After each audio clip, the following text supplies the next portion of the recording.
Tudo bem, pessoal? Olha, temos um convidado hoje, que é o Gregory Bevilacqua, um convidado que vai falar para a gente muita novidade na área do hidrogênio verde. As startups, o que é isso?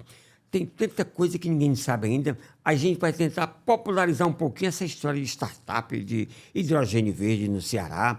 Fala-se que é o futuro e tudo, mas quem vai contar para a gente sobre o Gregory Bevilacqua é ele, André Capiberibe. André.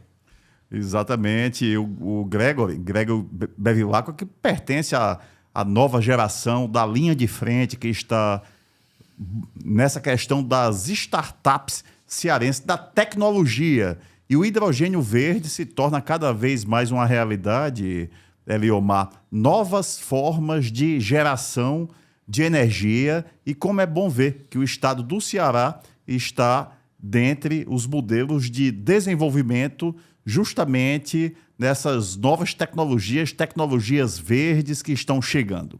Eu aproveito, vamos falar tanto de modernização, de modernidade e tudo. Gregory Bevilacqua.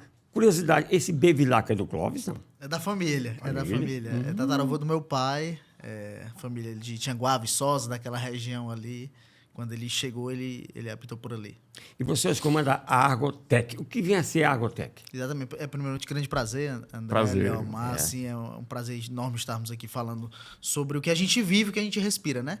A Argo hoje ela é um grupo empresarial, ela é um conglomerado de empresas que tem o objetivo de levar a inovação e a tecnologia nas suas demais frentes. E aí tem frentes aplicadas para a saúde, tem frentes aplicadas para o agro, frentes para a indústria, serviço, comércio, enfim. O que você imaginar de inovação e tecnologia, a Argo ela está na vanguarda, ela está levando criação e desenvolvimento desses novos produtos para o mercado. O que é que tem na prática hoje que a gente já pode dizer que foi a solução da Argo? Hoje nós temos soluções logísticas de roteirização já rodando, nós temos soluções voltadas para a parte imobiliária, então temos algumas parcerias, inclusive sociedade com grandes empresas do ramo.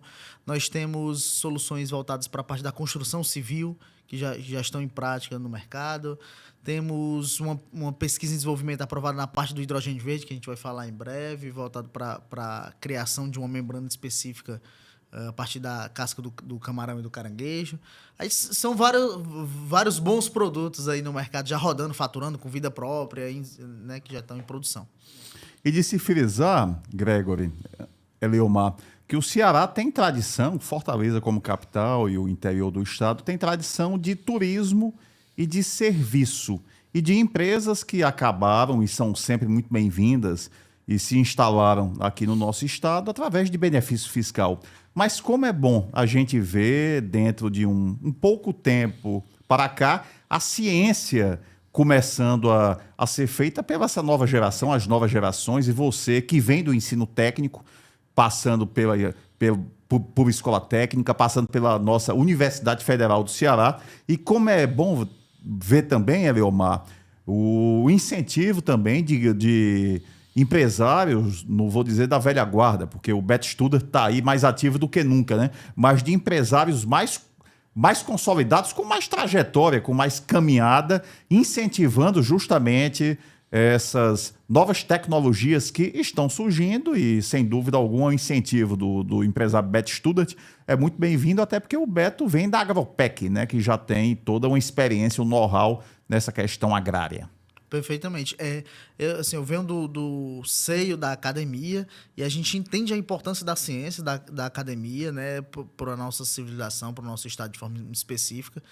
E a gente, com a veia empresarial, a gente une a dor da academia, que existem bons produtos, existem boas matérias para serem levadas, e a dor da indústria, a dor do comércio, que pode absorver esse produto. Então, a gente atua justamente nesse meio campo.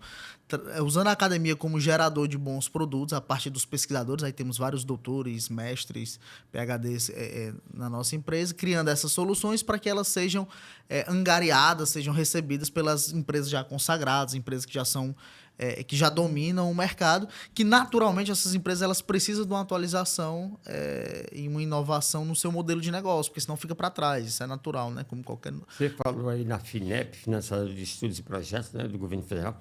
Qual é o financiamento que vocês estão tendo agora? Hoje nós fomos contemplados, inclusive tivemos uma cerimônia em dezembro do ano passado, lá no Palácio do Governo, junto com o Elmano. Recebemos das mãos do presidente da FINEP um projeto de 6 milhões para desenvolver uma membrana de quitosana, bem como um sistema de gestão de eletrolisadores na produção do hidrogênio verde. Então, o hidrogênio, para ser produzido, ele passa por um processo de eletrólise. O que é eletrólise? É a quebra da molécula de água. Então, entra a água, a partir da eletrólise se divide o H2O, se divide H2, que é o hidrogênio, e o oxigênio, né? Então, ele quebra aquela molécula de água. E o hidrogênio ele é uma fonte de combustível. Então, o mundo está olhando para isso. Inclusive, a própria Toyota já lançou o seu carro a hidrogênio. Não polui, né? Que não é poluente, exatamente.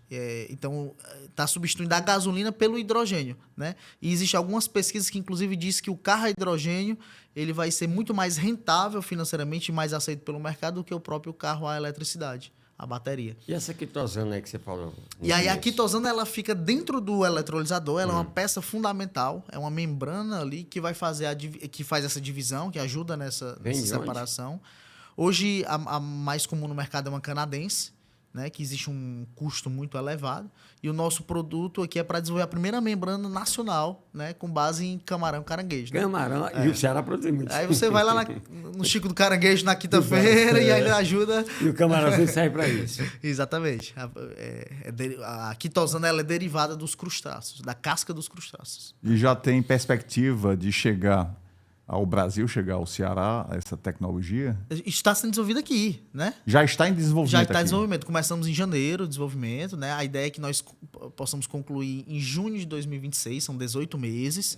Em junho de 2026, a gente acredita que já vamos ter a maturidade de levá-la para o mercado em escala comercial, de levar o produto para venda no mercado. O governo do estado sempre fala que hidrogênio verde é o futuro do Ceará agora. Eu me lembro da história da refinaria de petróleo, tanto decantada em verso que viria a refinaria, que viria, que não veio. Eu torço para que o hidrogênio verde não seja mais uma espécie de fôlego que vai e não volta. Eu acho que vai dar certo o hidrogênio. Exatamente. Você acha que vai dar certo? Excelente pergunta. Isso aí é a pergunta de 1 milhão, né? Pois é. Mas o que acontece?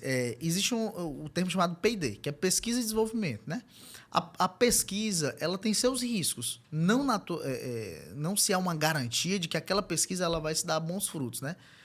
Existem estimativas que se mostram uma grande eficiência operacional com o hidrogênio. Só que nós sabemos também que existe uma grande força, o petróleo, né? O petróleo existe grandes empresas, grandes interesses por trás, que também não tem interesse que outras fontes se vão para o mercado. Então, isso é natural, como... eu vou criar uma imobiliária, e quantos imobiliários tem no mercado? Então, naturalmente, se vai haver uma concorrência comercial para a implantação daquilo. Do mesmo jeito é com a pesquisa. Precisa, primeiro, ser viável tecnicamente. O hidrogênio já se mostrou que é viável. Segundo, precisa ser viável comercialmente. O hidrogênio ainda não é viável comercialmente, em escala. E aí é onde entram as pesquisas, para tornar esse hidrogênio comercialmente escalável. Isso, naturalmente, com o petróleo, passou lá atrás. Quando a gente fala... antigamente, a gente tinha, por exemplo... a força do mundo era o carvão. Né? Depois, não se houve uma transição energética para isso. Nós estamos, naturalmente, passando por um processo de transição energética que, se há várias frentes de forma paralela ali, estudando possibilidades, e a mais viável, ela, obviamente, vai sair. É inegável que o petróleo ele não vai durar para sempre. Né? O petróleo, a gente já sabe que ele... Até porque é um fóssil que tem fim. Né? Ele está sendo extraído cada vez mais, mas ele vai chegar uma hora que ele vai bater a cota dele e vai ter que ser feito. Apesar que seu avô, meu avô, eles eram meninos e já tinha essa conversa, né? Já tinha essa conversa. Agora o lobby das empresas petrolíferas O Trump também agora, né? É muito pesado, agora, né? O Trump é contra, ele quer petróleo, né? E a China? Muito se fala que a China quer... entrar nessa parceria de alguma forma com o Ceará, com o governo do estado do Ceará, com empresas cearenses no hidrogênio verde. Mas como é que é isso aí? É só com dinheiro ou também com tecnologia? Se tem várias frentes, acordos, memorandos de entendimento assinado com várias empresas chinesas, inclusive. Eu acompanhei até a secretária Rosane estava lá, né, fazendo algumas frentes de conversa.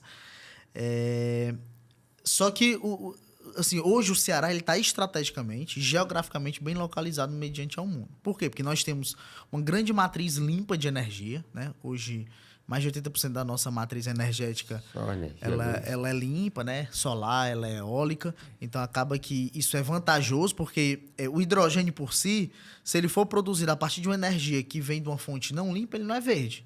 Ele só é verde se ele vier do solar, eólico, geralmente ele é as duas mais fortes. Então, como nós estamos geograficamente bem localizados, o mundo ele olha para a gente como um grande interesse de captação de parcerias para se desenvolver essa questão do hidrogênio.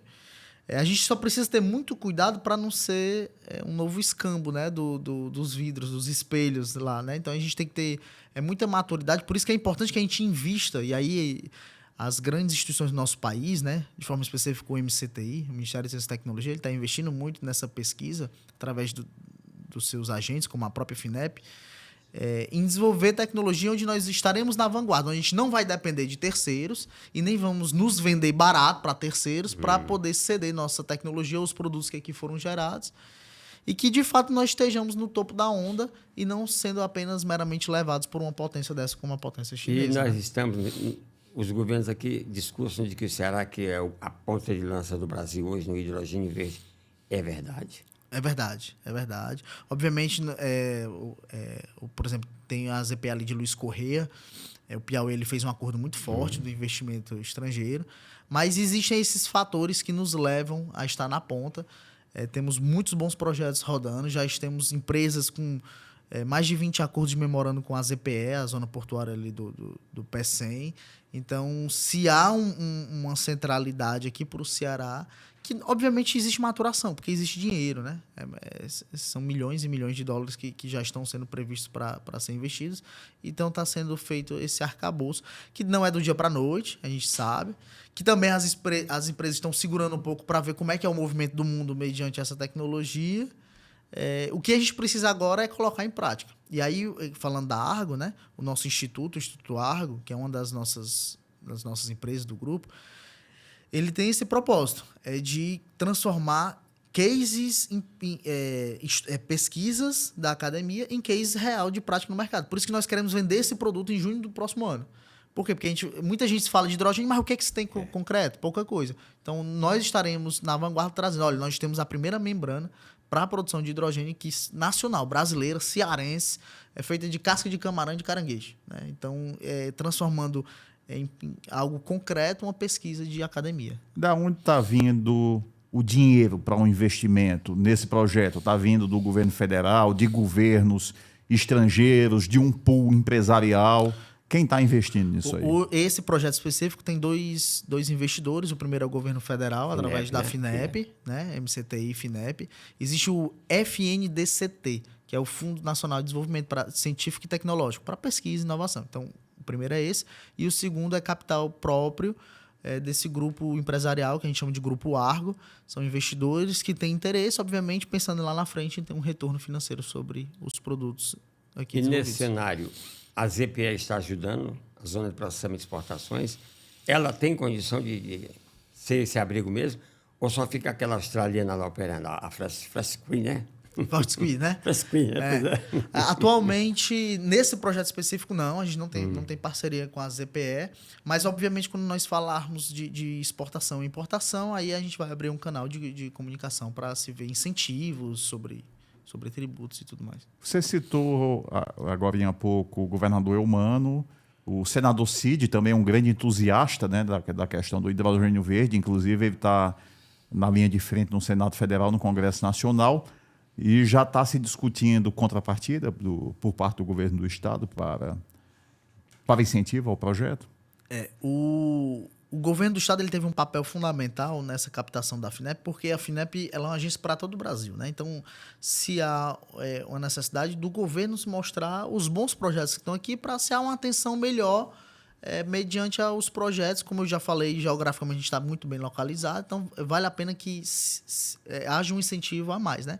Então existe essa negociação política, né?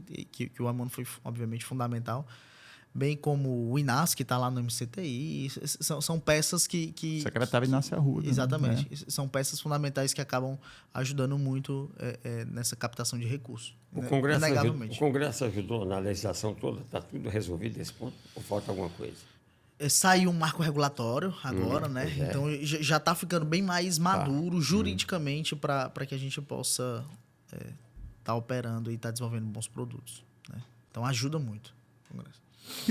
Que bom a gente ver, Leomar, essas novas tecnologias, inclusive, não só agora não agora na gestão do presidente, que recém foi eleito, recém tomou posse da Assembleia do Ceará, né? O deputado Romeu Aldigueri. Mas a própria Assembleia Legislativa, recentemente, não faz tanto tempo, já mostrou incentivo, já mostrou interesse de incentivar, justamente através de projetos, de iniciativas, a produção, a instalação de projetos de tecnologias com nascedouro aqui no Ceará. E deixando o Ceará de ser, tradicionalmente, só serviço, só turismo e também gerando tecnologia. Perfeito. E aí tem que andar lado a lado, né? A gente sempre fala lá, é um tripé, né?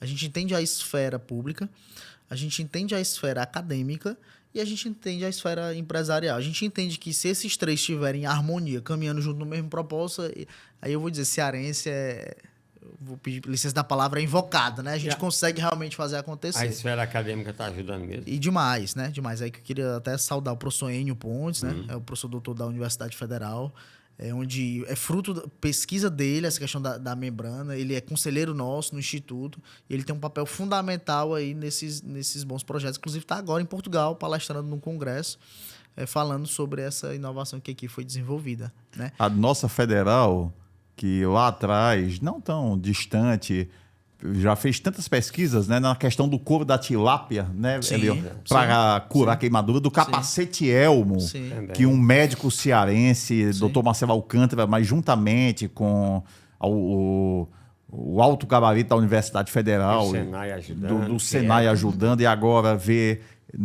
também a nossa inteligência da Universidade Federal, que você faz parte da Federal, que você faz parte do corpo, nessa linha de frente também, como isso é bom, ver genuinamente tecnologia cearense. Dá para falar em prazo? Você, Gregory, destacou que 2026 mais ou menos, né? Que já está em andamento, mas não é para já. Junho de 2026, a membrana já vai estar maturada em ponto comercial. Então, junho. Em junho. De 2026. Aí tem que o mercado se interessar. Isso. Exatamente. Não, já foi feito cartas de intenção, a gente já apresentou para algumas empresas que já consomem e ficaram encantados, né? Falaram, Gregory, no momento que a gente tiver essa membrana em escala, nós temos total interesse em fazer a aquisição. E na prática, como é que a gente vai ver esse hidrogênio aí, fora carros e tudo? Aí assim, isso é uma ponta da camada. Uma ponta da camada é o quê? A produção do hidrogênio. Quando nós conseguimos baratear o custo dessa produção, que hoje não está viável financeiramente, eu vou... O prazo que eu queria me referir é justamente esse, se tornar viável em alta escala. Aí envolve vários fatores. Um dos fatores é a membrana, que nós estamos desenvolvendo, e a eficiência do eletrolisador, que é o nosso projeto. Se nós conseguirmos, né, atender o prazo de junho de 2026, o mercado ele vai precisar consumir esses produtos para que a gente leve em escala nacional e depois mundial a membrana que foi aqui produzida para ajudar na produção. Seria a segunda etapa. O mercado adquirindo essa membrana, consumindo, barateando o custo, aí agora a gente vai começar a ter hidrogênio em escala. Tendo hidrogênio em escala, a gente vai ter a oferta. Tendo a oferta, vai se gerar a demanda, né? E aí se vai haver, obviamente, uma transição. Vamos pensar em automóveis. Automóveis haverá interesse de automóveis estarem consumindo o hidrogênio como fonte primária de combustível. Aí pensando em máquinas, indústrias, e aí o mercado vai começar a consumir esse hidrogênio. Não vai virar etanol, não, né? Depois fica igual o preço da gasolina. Então, assim, não se há um prazo, é um movimento natural do mercado. O prazo que nós temos é da pesquisa, que é junho de 2026, para se levar a membrana para o mercado. O Ceará, recentemente, isso tem 2, 3 anos, voltou a ser o maior produtor de camarão de cativeiro do Brasil, né? O Rio Grande do Norte tinha passado, mas o Ceará voltou a tomar a dianteira. Vocês têm buscado contato com esses grandes produtores na cassinicultura? Sim. Algum tipo de parceria? Sim, perfeitamente. A universidade tem um laboratório chamado LAMEF. Fica ali no PC, no campus do PC, dentro da Universidade Federal do Ceará. Esse laboratório é lá onde acontece o cerne da pesquisa dessa membrana. Já se há alguns convênios, alguns acordos com alguns criadouros. Obviamente, a casca, quando ela sai do camarão, de forma específica, ela precisa haver um tratamento, uma centrifugação, uma preparação, um processo químico. Não é bruto, né? Para resultar na quitosana. Para ver a quitosana, exatamente, né? Então, mas isso já está tudo acordado. Nós já temos insumos prontos para pesquisa durante esses 18 meses. Isso já está acertado, já está comprado. Mas, obviamente, quando nós falamos em escala industrial, aí esses acordos já estão selados, sim. Porque também não adiantaria a gente levar um produto para a escala se vai faltar a matéria-prima, se vai faltar um insumo, né? Então, isso foi uma preocupação nossa no início do projeto, em garantir. E o Gregory tem que tomar o cafezinho. Claro, o cafezinho. Ô, Gregory, para quem você serviria um cafezinho gostoso? Um cafezinho gostoso. Para muita gente, mas vamos... eu queria citar aqui de forma específica o professor Enio Pontes, né? Eu acho que vale a pena trazê-lo aqui um dia para conversar. O professor... Foi presidente da TUFS também, né? Foi presidente da TUFS, exatamente. Né? Ele está muito na vanguarda do hidrogênio, está em Portugal agora, mas eu acho que eu dedicarei esse café para ele, pela pesquisa e por tudo que a gente está desenvolvendo aí. E o cafezinho amargo? Cafezinho amargo. Para quem vai o cafezinho amargo? Rapaz... Para alguém que está atrapalhando o setor? Cafezinho amargo, eu acho que eu dedicaria para movimentos que acabam atrapalhando essa evolução ambientalistas da transição energética, né? Aí é polêmico, Eliomar. É porque eu sou do tempo, e ainda estou vivendo e trabalhando, que setores ambientalistas brigaram tanto com o Porto do Pecém, e hoje está aí o Pecém. Sim. Né? Eu acompanhei isso na história, né? Então, já sabe, o próprio né? Castanhão. Sim. O próprio Castanhão teve gente que era contra o Castanhão. Que era contra aí hoje, né? Que salva a gente. Mas o café amargo para quem mesmo? Eu vou usar a sua indicação, Leomar. Essas pessoas que entendem que a inovação ela sempre vai causar prejuízo, né? E aí eu vou só citar aqui um exemplo específico. Uma vez a gente estava desenvolvendo um projeto para rede de petróleos, né? Onde a ideia seria automatizar a parte de abastecimento de carros. Como você vai nos Estados Unidos hoje, você não carrega combustível no seu carro, né?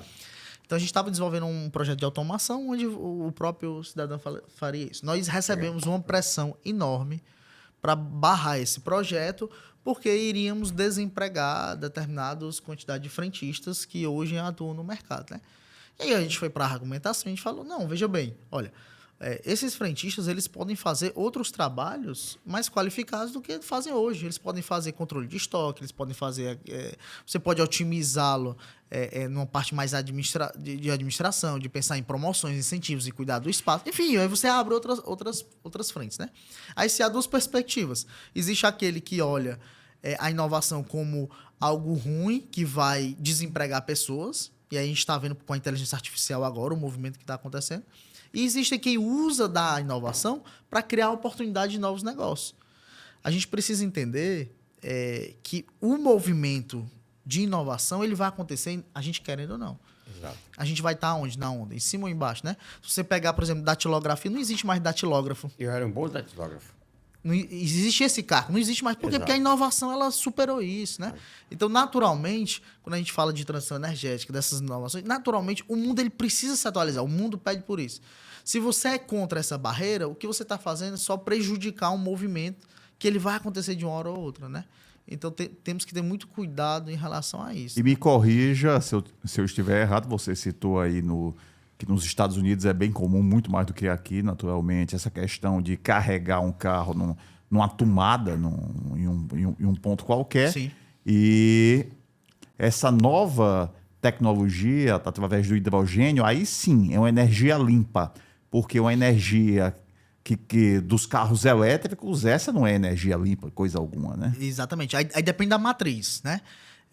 A americana não é limpa. Não é limpa. Não é. Aqui nós, novamente, no Ceará, aqui nós temos uma grande vantagem, porque mais de 80% da nossa matriz ela é limpa. Por conta das hidrelétricas, por conta da eólica, da solar, que está muito forte, está crescendo muito a energia solar. Então, a gente tem esses incentivos. Mas tem países... Se você for... Eu tive agora... em agosto do ano passado, em Londres. Se você for para a Europa, não tem energia limpa, coisa alguma. Exatamente. E aí, a gente conversava sobre isso. A gente estava lá na fábrica da BMW, a gente foi fazer uma visita empresarial. E o diretor de inovação da BMW falou assim, olha, tem um projeto que está rodando, tramitando aqui na Câmara, que vai aprovar que todos os carros, a partir de 2032, que sejam vendidos, eles sejam apenas carros elétricos. Vai ser proibido vender carro a combustão. E aí você fala isso para a BMW, né? Uma das maiores fábricas do mundo de automóveis. Obviamente, o cerne ali da velocidade, daquela questão da BMW, do esportivo ali, ele tá na combustão. E aí ele falou, mas existem pesquisas que mostram que se todos os carros hoje se transformassem em elétricos, não teria energia para suprir a carga de todos os carros. Então, assim, se há um movimento no mundo, mas a gente está preparado para isso, então a gente precisa pensar de forma mais holística, uma forma mais superior, de como é que nós nos adaptamos como sociedade, como civilização, né, esses movimentos. E, novamente, entendendo que a inovação, ela não é algo ruim, né? Eu só preciso saber trabalhá-la, obviamente com seus limites, com suas coerências, saber colocá-la no tempo certo. Né? Conclusão, hidrogênio verde é um presente, né? É um presente. É um presente para o futuro. Okay. Fantástica frase, Eliomar. Ok, tá aí, gente. Esse foi o Gregory Bevilacqua, né? Nome, beleza, Bevilacqua, que foi nosso convidado, portanto, nessa nossa edição, né, André Capiberibe? Perfeitamente. Família Bevilacqua no campo do direito e agora da tecnologia. Tecnologia. Até a próxima, hein?